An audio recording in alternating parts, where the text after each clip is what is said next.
Hey, coucou les beaux soleils, j'espère que vous allez bien, que vous êtes en forme. Et aujourd'hui, je pense que c'est le plus gros haul que je vais vous présenter. C'est le plus gros craquage en termes de livres que j'ai pu faire depuis très longtemps.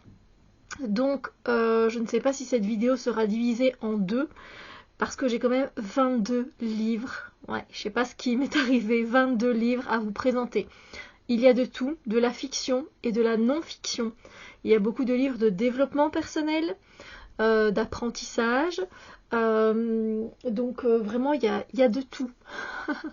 Donc on va partir dans les contes, on va partir en Égypte, on va partir avec des us et des coutumes, on va partir avec des... comment ça s'appelle? Oh, j'ai oublié. Bref, vraiment de tout. La communication animale, un peu de tout, vraiment. Donc, si ça vous intéresse, restez, mais n'hésitez pas à vous procurer peut-être une petite tasse de thé ou autre pour bien vous détendre, vous caler dans votre fauteuil ou sur votre chaise, et c'est parti. Bon, c'est un craquage vraiment énorme, je ne sais même pas par quoi commencer. Par les plus petits peut-être.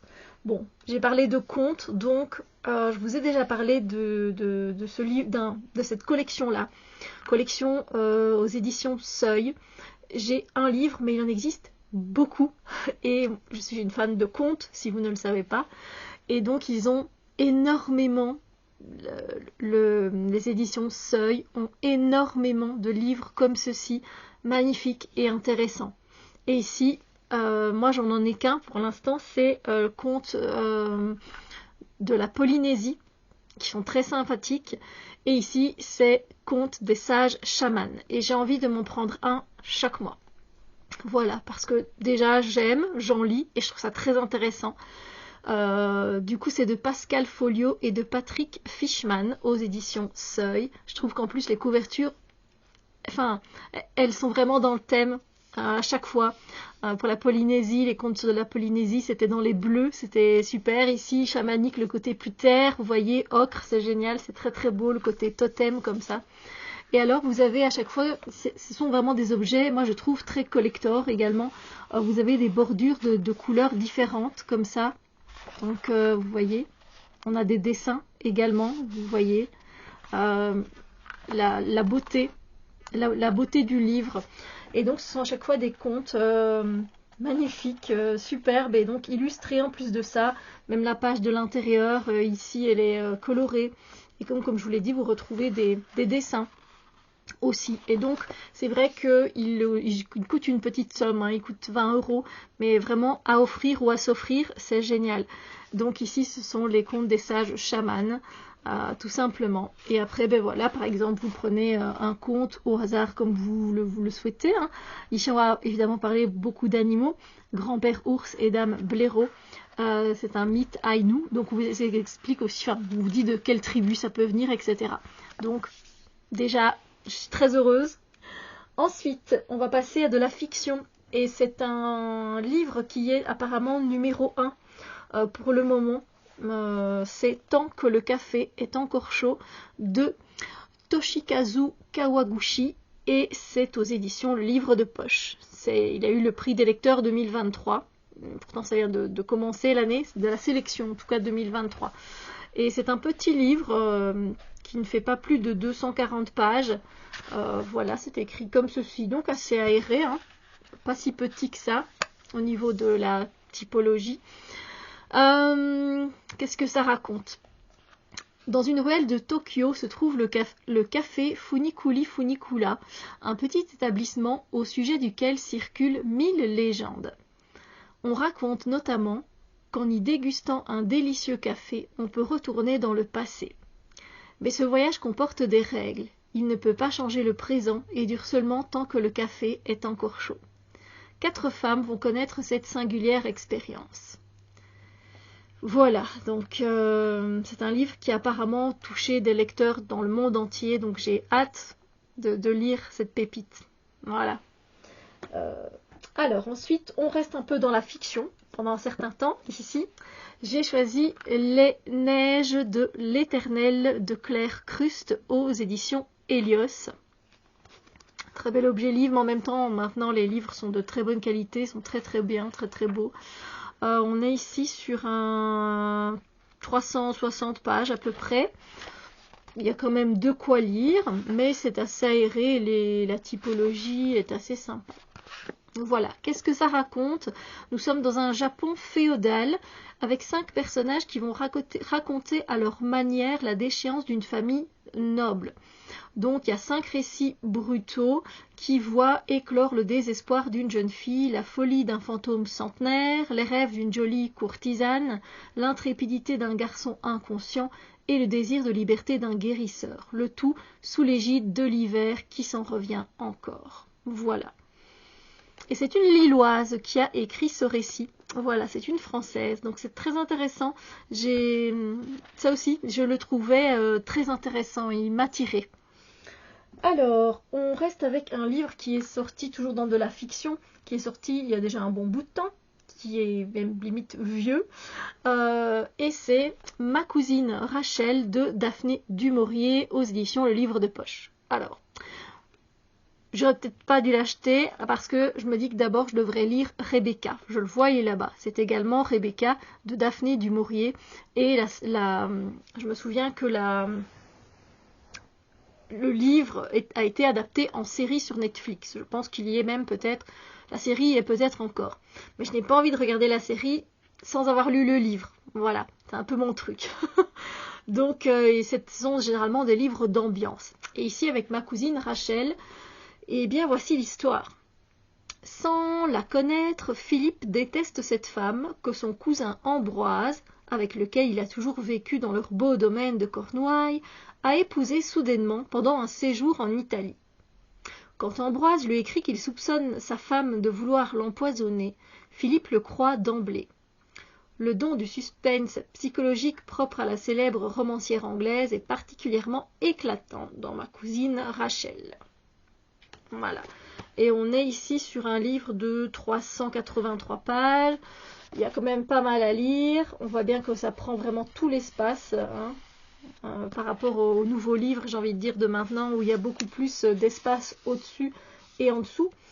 Mais voilà. C'est vrai que j'ai encore vu en fait plusieurs reviews sur ce livre et ça m'a donné envie de le lire. Ensuite, on va passer à un livre qui n'est pas de la fiction. Et il va nous parler de la sagesse animale. Sagesse animale de Noreen Chai. Comment les animaux peuvent nous rendre plus humains aux éditions Le Livre de Poche. Donc ici, vous l'avez compris, je vous l'ai dit, on est sur de la non-fiction. Là aussi, assez aéré, assez fluide. Voilà.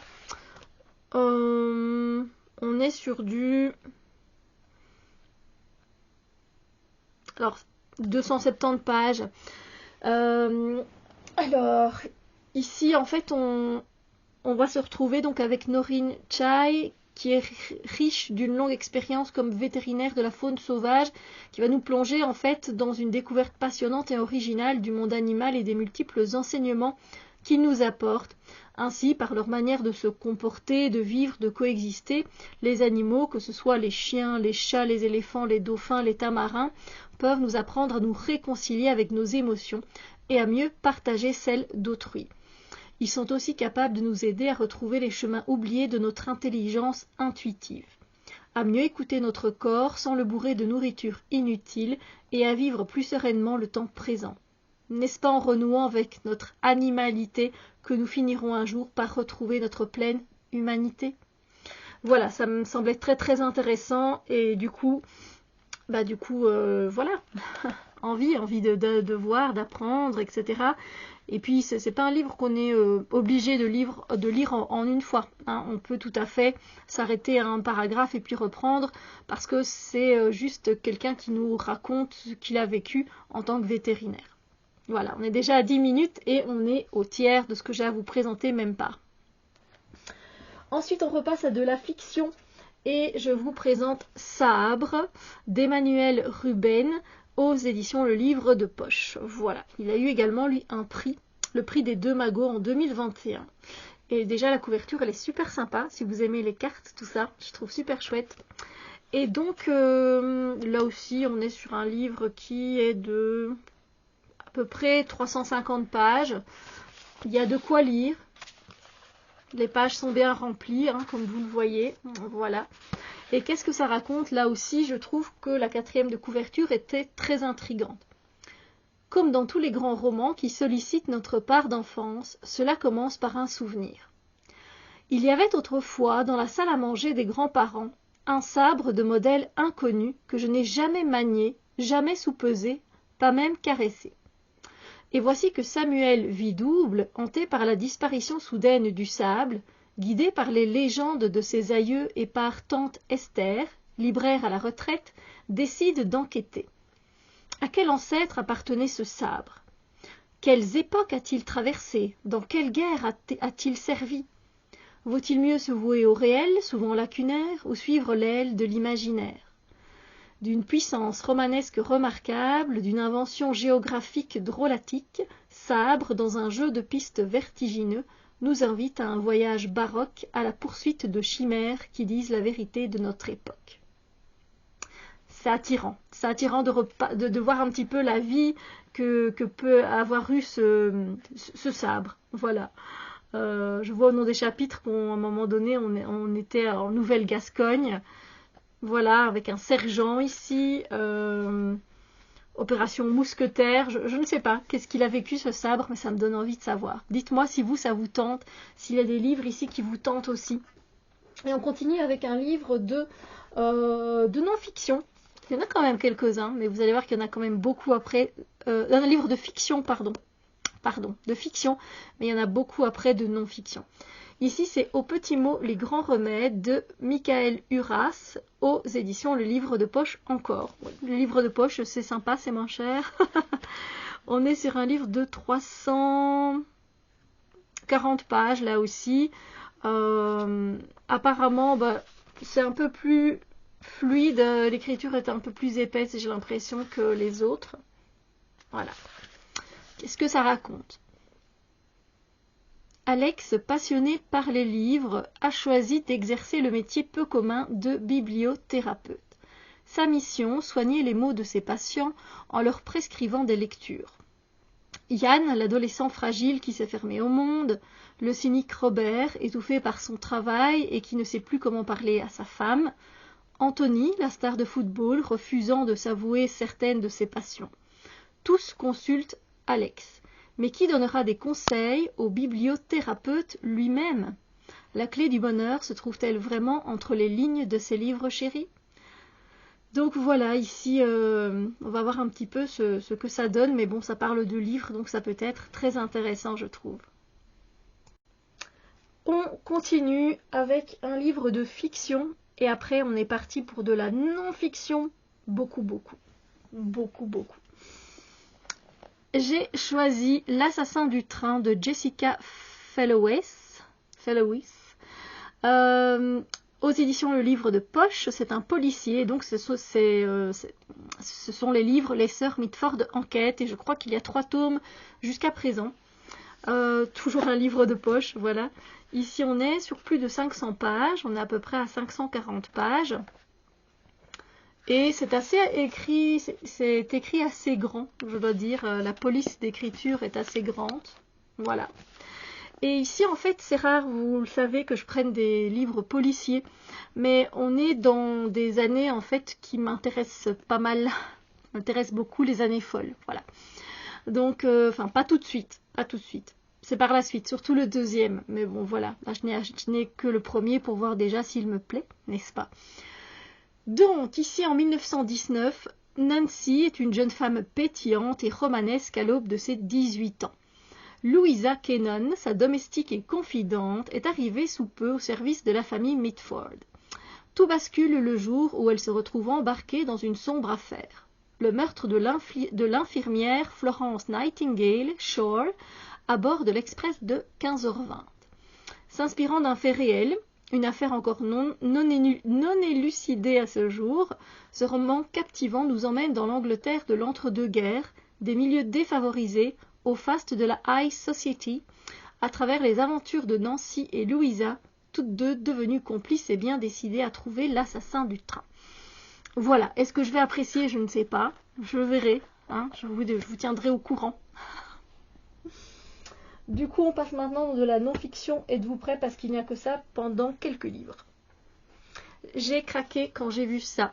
C'est l'Égypte ancienne, vérité et légende. C'est de Florence Quentin. C'est aux éditions Perrin. Voilà.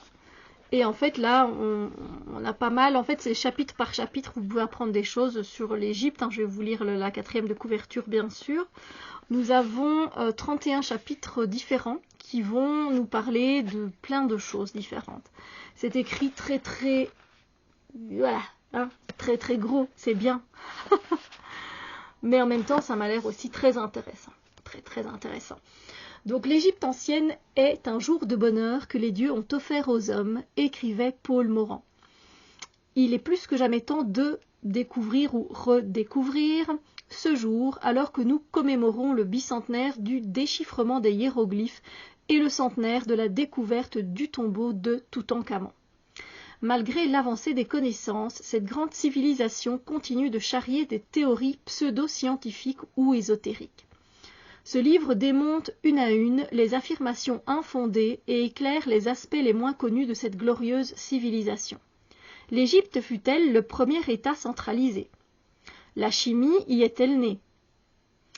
Sait-on prononcer cette langue connue d'abord par ses hiéroglyphes? La sortie d'Égypte a-t-elle réellement eu lieu? Les Égyptiens buvaient-ils de la bière? Étaient-ils noirs de peau? Les femmes bénéficiaient-elles du régime moderne de la séparation des biens? C'est à toutes ces questions parmi beaucoup d'autres que répond point par point cet état des lieux de l'Égypte des pharaons, fondé sur les connaissances des égyptologues et archéologues. Évidemment, Florence Quentin est une égyptologue. Voilà. Donc moi, évidemment, ça m'a directement très tentée. Je ne vais pas vous mentir. Ensuite, nous allons parler, et puis peut-être que je couperai la vidéo et que j'en ferai une deuxième. Je fais également la collection de ces petits livres, tout petits livres. Et ici, on se retrouve avec le dictionnaire insolite de la Belgique de Gérald Berchingo aux éditions Cosmopole. Évidemment, il y a énormément de pays sur lesquels ces dictionnaires sont sortis. Et c'est juste génial en fait, on apprend plein de choses. J'ai déjà, le premier que j'ai acheté le mois passé, j'ai acheté le dictionnaire de l'Égypte. Et oui. Et donc ici j'ai pris la Belgique et j'ai pris le dictionnaire insolite de Lisbonne. Je vous les présente en même temps. Voilà, évidemment, et c'est très chouette parce qu'ils font des couvertures vraiment adéquates. Donc Lisbonne, on retrouve les azuleros qui sont des faïences comme ça qu'on retrouvait dans l'architecture. Et la Belgique, c'est assez fleuri, j'ai envie de dire. Bon, c'est un peu moins à l'image de notre Belgique, mais c'est vraiment très intéressant parce que du coup, ici, on nous dit qu'on connaît la Belgique pour ses frites, ses chocolats, ses bières, alors que, voilà, peut-être que on aimerait bien en savoir plus sur le sucre impalpable, le concours de chant de Pinson, ou encore sur les musées qui sont tellement connus, le musée du hochet, le musée du slip, ou encore le musée du plastique. Et évidemment, c'est décalé, c'est de façon humoristique. Donc ça se présente comme ceci. Donc voilà, ici par exemple, vous avez JCVD. JCVD, c'est Jean-Claude Van Damme, bien évidemment. On a un mot à propos de Jean-Claude Van Damme, qui est belge. Puis on a S'il vous plaît, pourquoi, je ne sais pas. Ensuite on a Georges Simenon, évidemment. On a le chicon, parce que nous, le chicon, c'est votre endive à vous, les Français. Et donc vous avez un petit peu pourquoi, comment, etc. en fait, hein, c'est très intéressant. Ici, pareil pour Lisbonne, du coup, on parle des azuleros, des trottoirs habillés, d'empedrados, voilà, que la ville est vibrante, créative, et c'est vrai, évidemment, comme j'y suis allée l'année ici en septembre 2022, effectivement, voilà, pastel des nata, tout ça, de visiter des galeries d'art à l'air libre, oui, c'est très intéressant. Et là encore, on va nous parler d'ex-voto. Qu'est-ce que c'est l'ex-voto, hein, il y a de l'histoire, il y a de tout. Le réservoir du patriarcat, Fernandina, Chocolate, Chinatown, donc voilà, et c'est petit à lire comme information. Du coup, c'est pas lourd et ça fait du bien. Bon, je coupe cette vidéo ici et on se retrouve pour la deuxième partie de ce book haul où j'ai carrément craqué mon slip. A tout de suite!